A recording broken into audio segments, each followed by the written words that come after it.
পিরোজপুরের ভান্ডারিয়া উপজেলায় ধাওয়া গ্রামে স্ত্রী ও শাশুড়িকে গলা কেটে হত্যা করেছে এক চা বিক্রেতা। সোমবার রাত 11টার দিকে উপজেলার ধাওয়া গ্রামে নির্মম এই হত্যাকাণ্ডের ঘটনা ঘটে। নিহতরা হলেন ভান্ডারিয়া উপজেলার ধাওয়া গ্রামের নূর মোহাম্মদ আলীর স্ত্রী ফরিদা বেগম এবং তার মেয়ে চম্পা বেগম। হত্যাকাণ্ডের ঘটনার পর অভিযুক্ত মোহাম্মদ ওবায়দুল হক বাদল খান পলাতক রয়েছে।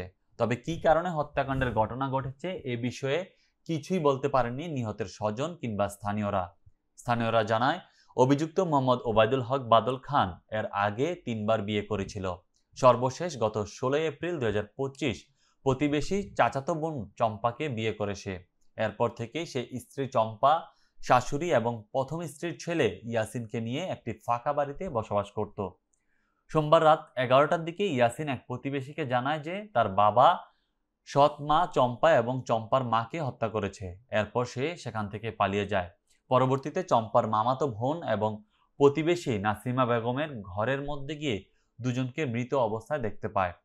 এ সময় তাদের শরীরে আগুন জ্বলছিল। তবে কী কারণে এই হত্যাকাণ্ডের ঘটনা ঘটেছে এই বিষয়ে কেউই কিছু বলতে পারেনি। হত্যাকাণ্ডটির পর থেকে অবুঝ শিশু পুত্রকেও পাওয়া যাচ্ছে না। অবুঝ সন্তানকে পাওয়া গেলে হয়তো হত্যার কোনো রহস্য পাওয়া যেতে পারে। এদিকে খবর পেয়ে স্থানীয় থানার পুলিশ, ডিবি পুলিশ ও সিআইডি পুলিশের একাধিক টিম ঘটনাস্থল পরিদর্শন করেছেন।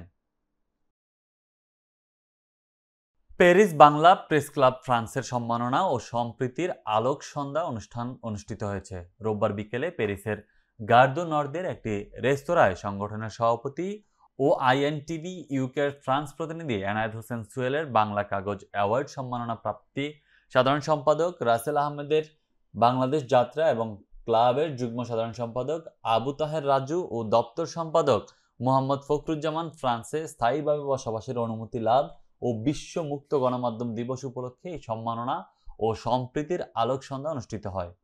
সংগঠনের সিনিয়র সহসভাপতি শাহাবুদ্দিন শুভর সভাপতিত্বে সাধারণ সম্পাদক রাসেল আহমেদের পরিচালনায় অনুষ্ঠানে ফুল দিয়ে শুভেচ্ছা জানান সভাপতি এনায়েত হোসেন সোহেল, সাধারণ সম্পাদক রাসেল আহমেদ, যুগ্ম সাধারণ সম্পাদক আবু তাহের রাজু, দপ্তর সম্পাদক মোহাম্মদ ফখরুজ্জামানকে।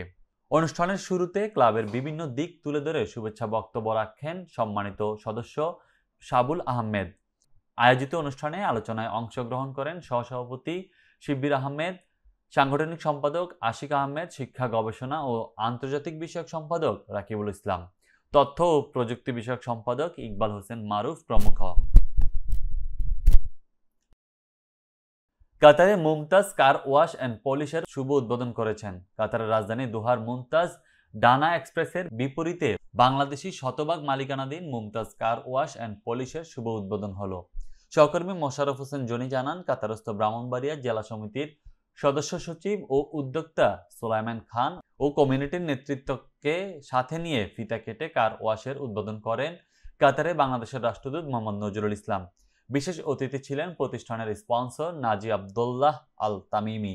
অতিথিবৃন্দের মধ্যে উপস্থিত ছিলেন বাংলাদেশ বিমানের কান্ট্রি ম্যানেজার কামাল উদ্দিন, বর্ষিয়ান কমিউনিটির নেতা মোহাম্মদ আবু সায়েদ, Sirajul Islam Molla, institute of engineers Bangladesh কাতার চ্যাপ্টারের সভাপতি আরিফুদ্দুল্লাহ পাহলোয়ান, ব্রাহ্মণবাড়িয়া জেলা সমিতির আহ্বায়ক অধ্যাপক আমিনুল হক, সিনিয়র যুগ্ম আহ্বায়ক মোহাম্মদ নুরনবী মৃদা, যুগ্ম আহ্বায়ক দেলার হোসেন চৌধুরী, শরীফ উদ্দিন ও আহসানুল্লাহ হাসান, জালালাবাদ অ্যাসোসিয়েশনের সাধারণ সম্পাদক আহমদ মালিক সহ বাংলাদেশ কমিউনিটির বিভিন্ন স্তরের নেতাকর্মীরা।